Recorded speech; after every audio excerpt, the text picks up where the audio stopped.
Ladies and gentlemen, our service is about to start. I'd like to welcome you all here today. This has been a long time coming, and I am so happy to see the completion of this event. We are going to start. My name's Heather Lennon. I am the chairperson for Lancaster Historical Commission. We're going to start with an unveiling. We're going to change our service order just a little bit. And we're going to do the unveiling first, but we're going to have a volley of gunfire, after which our military men are going to usher us across the street, and we're going to continue our service with the spoken parts in the Red Room at the Fair Conservatory. They'll lead us across.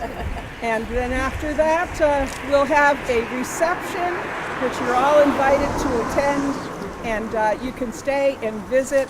And if you care to meander through the cemetery, we have all of the graves marked for all of our Revolutionary War soldiers. They have little red, white, and blue ribbons on them. Thanks to my sister. So anyway, at this time, I'd like to start with the volley of fire. Party, hello?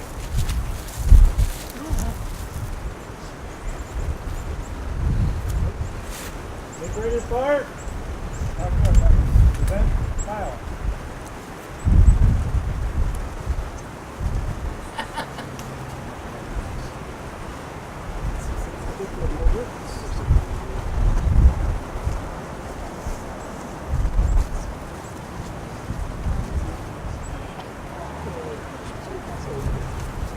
Ready?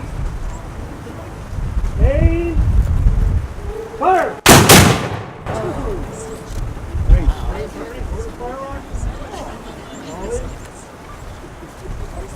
Alright, now we shall have, are they going to do it again? Or is that it? That was it. Okay, at this time we're going to have the unveiling. This is a tribute that is 235 years in the making. It hadn't happened beforehand. They're the one group of soldiers in our town that were not recognized formally. So today's the day. Go ahead, gentlemen.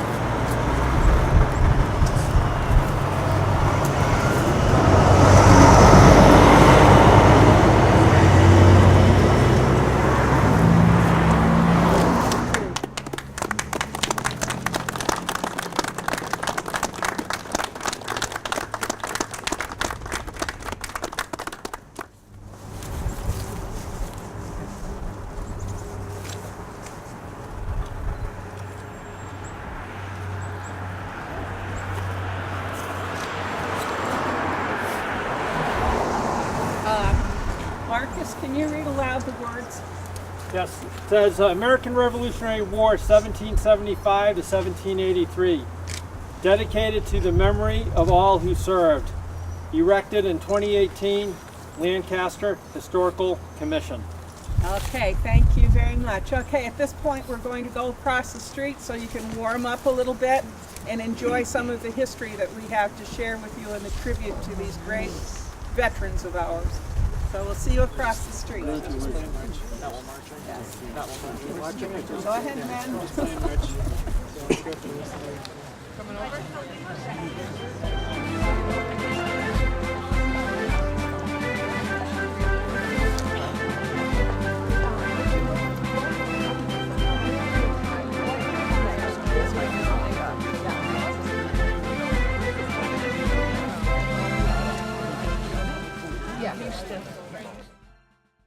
Once again, I want to welcome everyone here. I don't know if I mentioned everyone, I will now. Our veterans, the people we most especially want to honor from all the different wars that we have had through all the many centuries. We want to especially welcome them. And we want to pay tribute also to one other special event that happened today, which is of course the 100th anniversary of the armistice.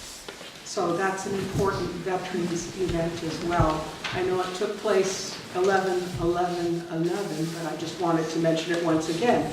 However, they're not the focus of what we're doing here today exactly.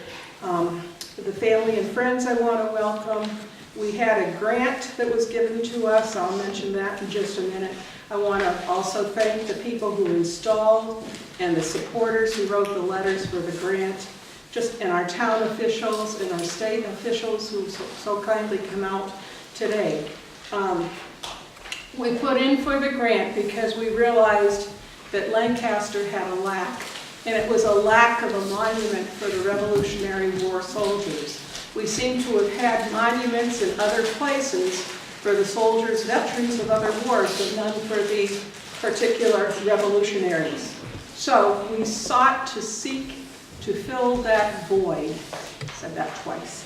But anyway, we put in for a grant. We went to the SHRAB, which is an organization that is the State Historical Records Advisory Board.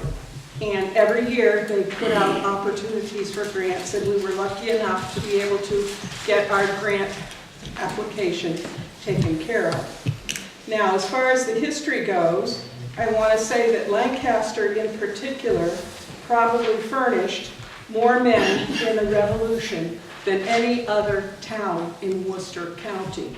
We're also the oldest town in Worcester County. I checked several historians, they all agreed on this. The rolls found indicate that fully 1/4 of the whole male population of Lancaster above the age of 16 and up to 65 years old were kept constantly in the Army during the most eventful years of the struggle for freedom. And through careful research over the years, over time, we believe that well over 700 men served from Lancaster throughout the course of the conflict. And this number includes a proportionately very high number of African American Revolutionary War vets. And at this point, I want to say thank you, Joy Peach. She's a member of the commission. She does a lot of research on this.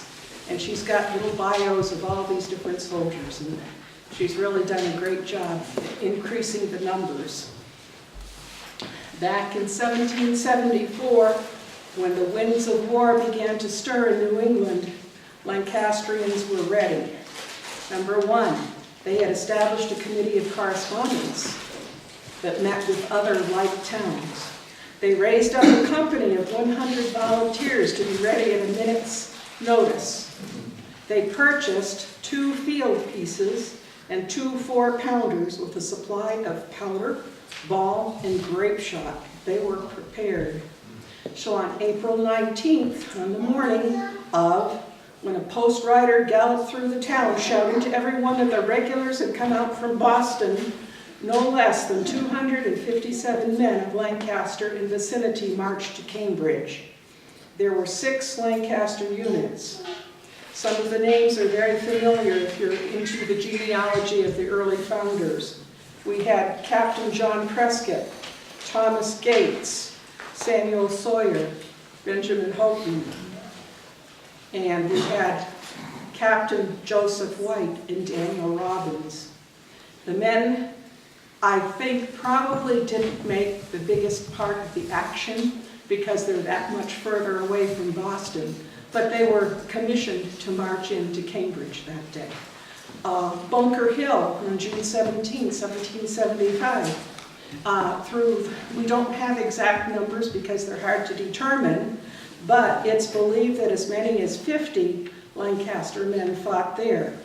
And in the subsequent campaigns of the Long War, Lancaster did its full share, probably more.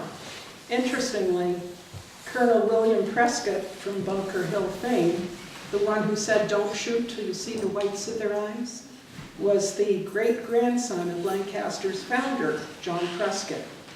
Now, back to the numbers. I mentioned 700. In reality, we can't really tell why not. Lancaster was incorporated back in 1653. It was an immense plantation town. By the time of the Revolution, 122 years later, 3 of our towns had already broken away. Harvard was gone, Bolton was gone, Leominster was gone. By the end of the Revolution, Sterling had broken away as well. So some of those numbers for the soldiers are recorded under the names of the other towns. And we'll never know exactly just how many there were. That's why we set across the street for all who served. We didn't want to leave anyone out. Okay, now, we do know in Lancaster from our study, for sure, that we have in our north burial field 3 soldiers, in our old settlers burial field 4 Revolutionary veterans, in the old common cemetery we have 6, and in the middle cemetery right across the street where we just came from, 37 of them. So that's a total of 50 from the town of Lancaster. We know they're buried here, that's for sure. And there's probably more because a lot of times the graves were not always marked.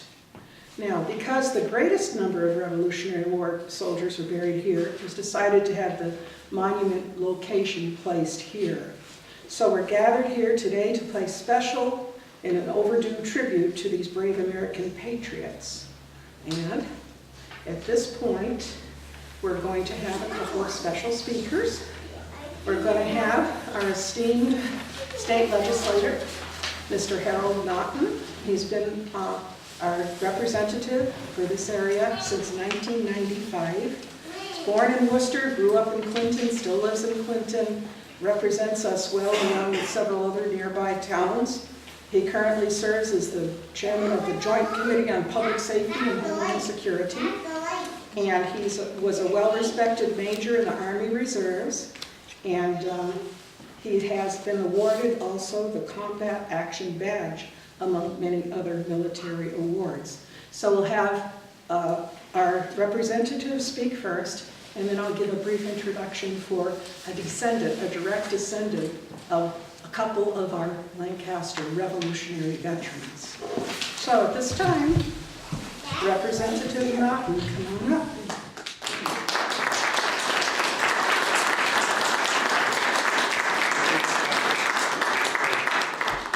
Heather, thank you very much, and I will be brief because there are other patriots out there today. I understand and people are probably interested in seeing the success of those patriots as well. With that being said, it's an honor and a pleasure to be here on this Veterans Day, and when you think about the sacrifices and how exciting this is of these men. And do we know women? Do we know where they're women? There may have been, I don't know. Probably. African Americans.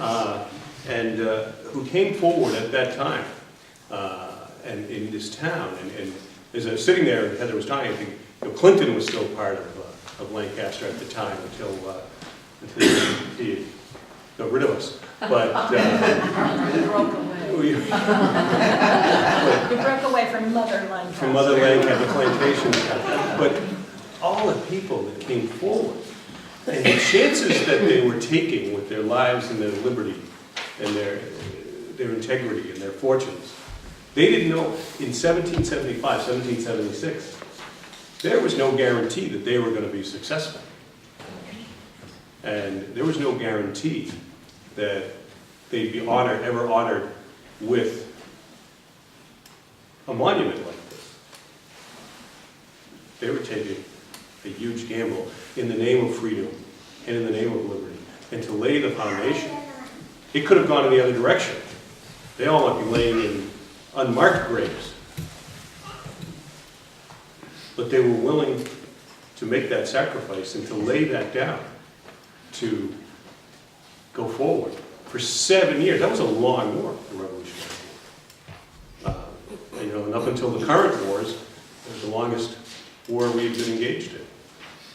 And this mass militia at the time was the joint foundation, America's First. I transferred from the Army Reserve to the Mass National Guard a year ago. And we're incredibly proud that we call ourselves America's First. Since the 1630s, the Massachusetts Militia, now the Mass National Guard, has been the joint foundation of the U.S. Army, of everything that's gone forward since then. The regular Army, the Reserve, the National Guard, and the other services that came about post-1775. But these men and women that led the way from Lancaster that we're honoring today are not just the ancestors of esteemed men like Captain Larkin, they're the foundation of the young men and women that are out there today that still choose to put on the uniform of whatever service. That example that they laid still inspires those that go forward. From the Revolutionary War, to the War of 1812, the Mexican War, the Civil War, the Spanish War. 100 years ago today, think of all those people that went out on America's first major expedition internationally. America stepping out into the world. And they're coming home thinking they had fought the good fight, which they had fought, but it would have been the war to end all wars. And as we know, it wasn't. Carried through the rest of the century. Up to today, the global war on terror. Iraq, Afghanistan, other areas around the world that we don't hear so much about. Right now, my former unit, the Civil Affairs unit out of Rhode Island, has a significant number of people in a place called Djibouti, which is another area that people that are opposed to our way of life operate out of.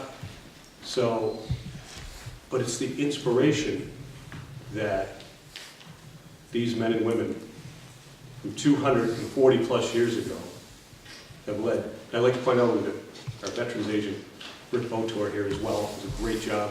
Marine veteran himself, happy birthday a day late, Rick. Great job for our veterans in the area. So Lancaster, and all of the towns that were part of Lancaster, take incredible pride that because there is a very direct line from what those men and women did to what happens on this day. And I'll end with this. As many of you know, and it's an incredibly proud thing for my family, my oldest son is a midshipman at the Naval Academy, and which for me being a soldier means I have to sit in the end zone at the Army-Navy game. But last year, and it was PR, but ESPN put together a tremendous trailer before the game, and it talked about the history of men and women choosing, and it starts out, they're a different kind of kid, and I even get choked up a little bit to think about it.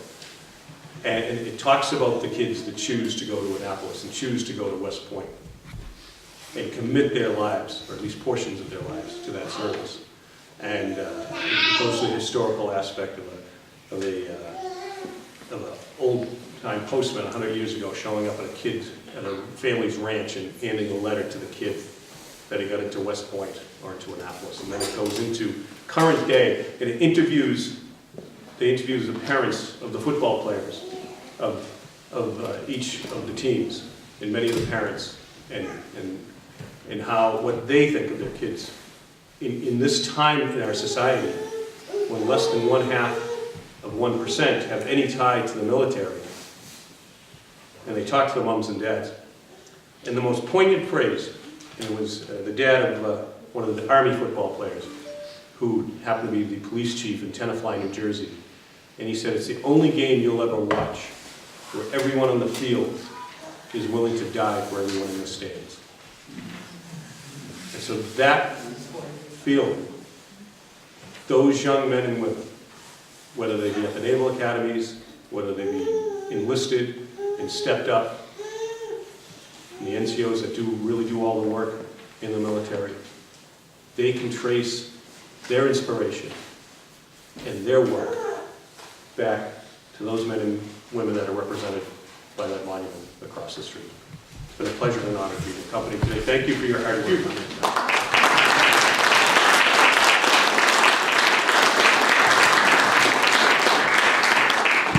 Thank you so much, Representative Naughton.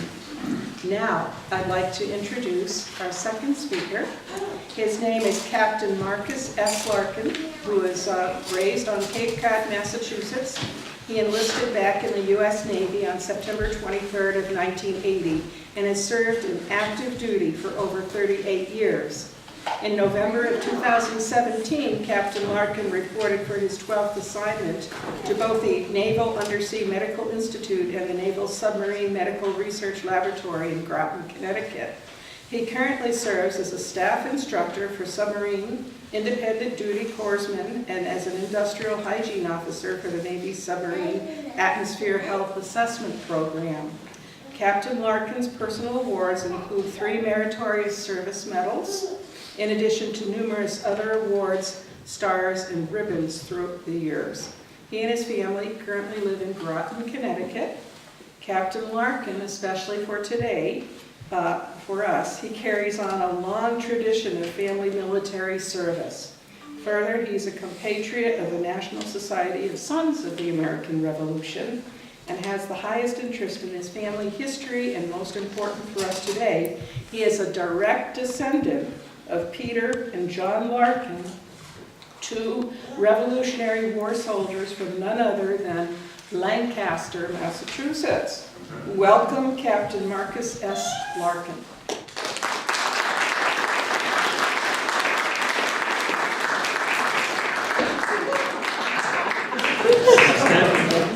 Sorry about that. Thank you, Heather, for those kind. That was an Army trick on the Yeah. Army. But anyways, thank you, Representative Nunn. It's really, before I get going with my dedication here, it is indeed an honor and a privilege to be here. And then I'd like to thank everybody who's come out here to see the unveiling and all the work that Heather and the Lancaster Historical Society in the region has done for the dedication of the War Memorial. Good afternoon, distinguished guests, citizens, and veterans of Lancaster. What a great day to be here to dedicate this memorial and to honor the memory of those Lancaster veterans and soldiers who fought and served in the Revolutionary War.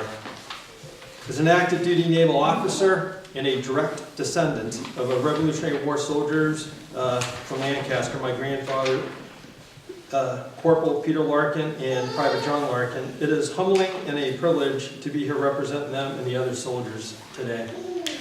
It's been 235 years since the Revolutionary War ended, or 34 years. The Revolutionary War lasted from 1775 to 1783. It was a war that lasted 8 years. We should be proud of the role that our Lancaster soldiers and ancestors played during that time so long ago. Many of them are buried here and in the surrounding towns that were once part of Lancaster during that time. Lancaster soldiers were engaged in the Revolutionary War from the beginning and to the very end. Indeed, many of the officers and men from Lancaster gained valuable war-fighting experience during the French and Indian War a few years earlier. So you have a very strong martial history here in Lancaster. Lancaster soldiers marched and responded to the Lexington Alarm in Concord on 19 April 1775. Lancaster soldiers fought at Bunker Hill on 17 June 1775 and participated in the siege of Boston and were in the hills of Cambridge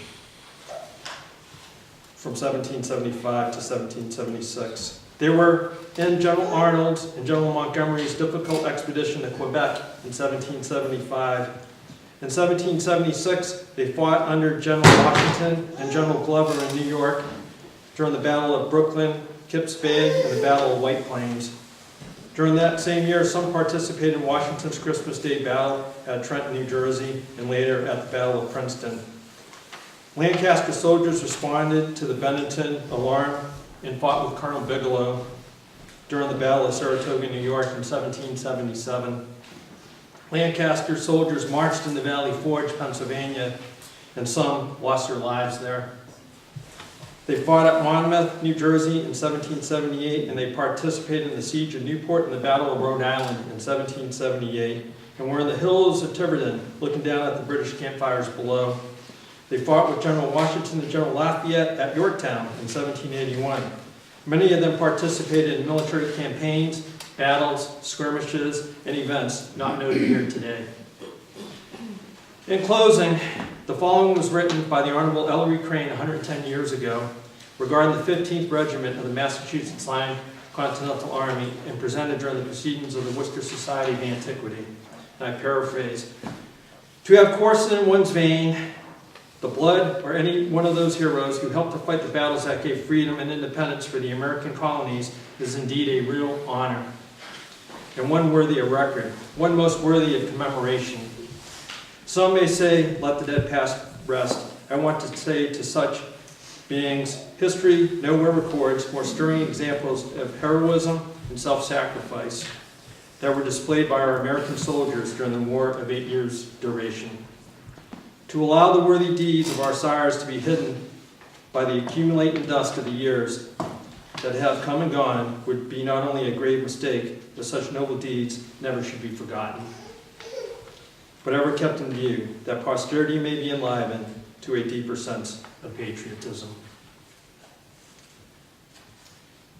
You heard Representative say earlier, I think a lot of these things are still true today. The men and women that are out there serving to this day, I think they carry on the proud traditions, that our ancestors and the men and women of Lancaster forged so many years ago. I'd really like to thank you. Thank you.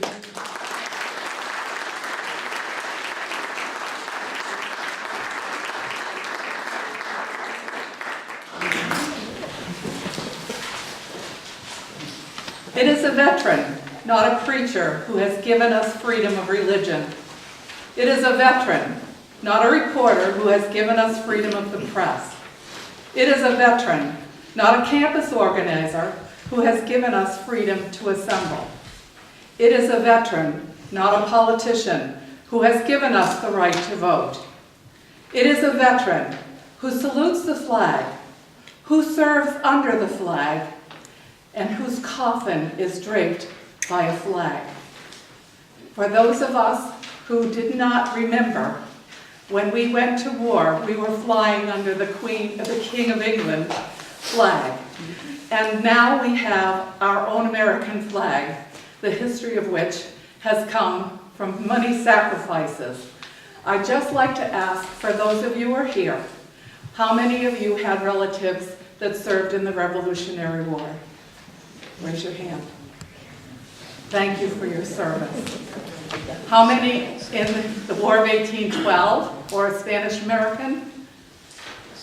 Thank you for your service. How about the war, the one before, the Indian War up in Canada? Do we have any that are that? We do. Thank you for your service. World War I, after the Spanish-American War. Do we have American? Thank you for your service. World War II. Thank you for your service. Korean War. Thank you for your service. Vietnam War. Thank you for your service. And all of the Gulf War, Desert Storm, all the conflicts, all those of you who served when we were not at war but at peace and guarding our country. How many are here? How many women are here that have served in the service? I know you did, Mary Beth.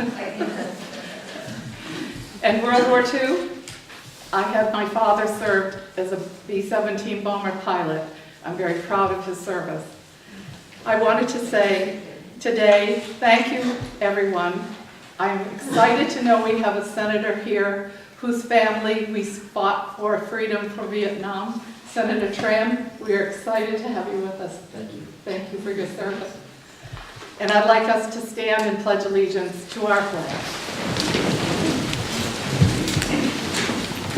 I pledge allegiance to the flag of the United States of America and to the republic for which it stands, one nation, under God, indivisible, with liberty and justice for all.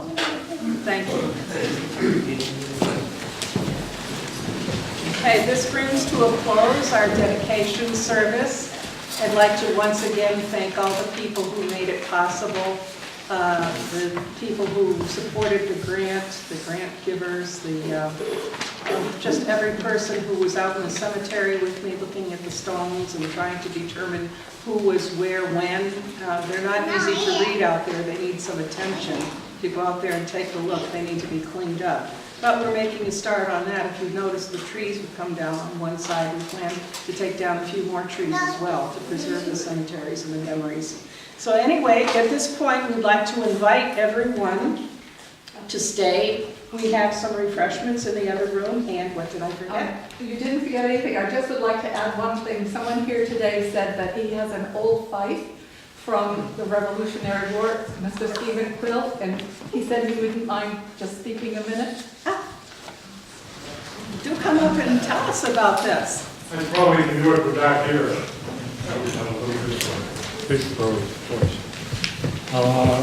Some years ago, one of the families from Concord, the Hosmer family, ended up in Lancaster. Herbert, who ran the shows for children and grandchildren, got to know him. Anyway, long and short, one day I happened to be looking at an auction in Boston, and it came up, and it said it had a fife that had been played by a fellow who had been a fifer for the Americans. There's some history that goes with it. He was in his 12, 13, 14. He was 20 when the first volley was fired at Concord Bridge. So they don't think that he actually played it there, but he carried it. So this is the fight, and pretty well documented. And we had he can play the fife. Nobody has played it. My grandsons had tried one day, got about half two puffs, so that was it. So I cleaned it out. But he told me it's something I never heard. It was a little different pitch to this from the one they played in the band. But it's been, I would say, unused for all that time. And I thought it was interesting to bring it today. So I'll play a couple of pipes so they know it works. Great, good man. Would you like us to play something else after too? Oh, yes. All right. Play it one more time. And a big round of applause for the minute.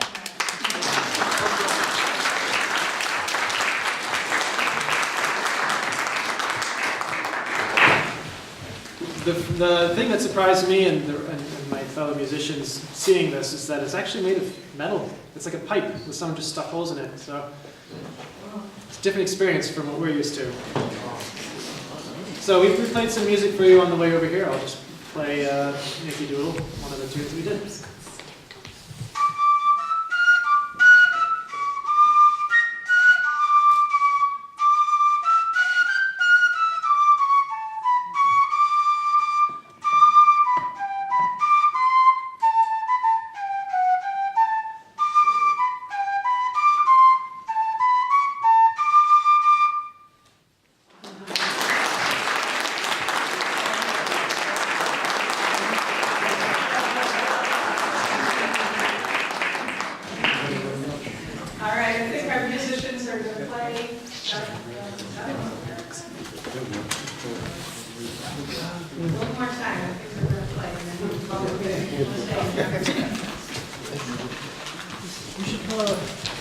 We'll play here. We're loud enough. Okay.